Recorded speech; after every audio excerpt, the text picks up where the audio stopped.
Welcome back to my channel. অনেকদিন পর চলে এলাম। চলো এখন যাব চুল কাটতে। তো চলে এসেছি পার্লারে। এই যে দেখো না আর কি ন্যাচারাল লাইট যেটা ছিল সেই লাইটেই শ্যুট করেছি, ওই জন্য একটু অন্ধকার অন্ধকার মনে হচ্ছিল আর কি। আর এই যে বসে পড়েছি চুল কাটতে। চুলটা আমার অনেকটাই ছোট হয়ে গিয়েছে। ফাইনাল লুক অবশ্যই তোমাদের সঙ্গে শেয়ার করবো, তো তোমরা দেখতে থাকো। আর যিনি চুল কেটে দিচ্ছিলেন উনি কিন্তু খুব ভালো, খুব মিশুকে। তো আমার শ্বশুরবাড়ি থেকে কিছুটা ডিস্টেন্সে চুলটা কাটতে গিয়েছিলাম। তো এই যে দেখো আমি অল্প একটু ক্লিপ নিয়ে নিচ্ছিলাম আর আমরা গল্প করছিলাম।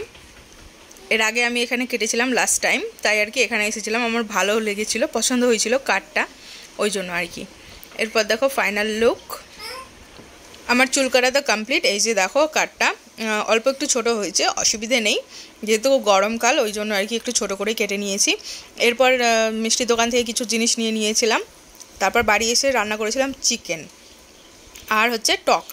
আর শাশুড়ি মা রান্না করেছিলেন মাছের ঝোল। তো মাছের ঝোল তো আমি নিইনি, আমি ভাজা নিয়েছি। আর এই যে মাছের ডিমের বড়া নিয়েছি। এগুলো নিয়ে এখন আমি খাওয়া দাওয়া শুরু করব। তো চলো, ভিডিওটা এইটুকুই পর্যন্ত ছিল।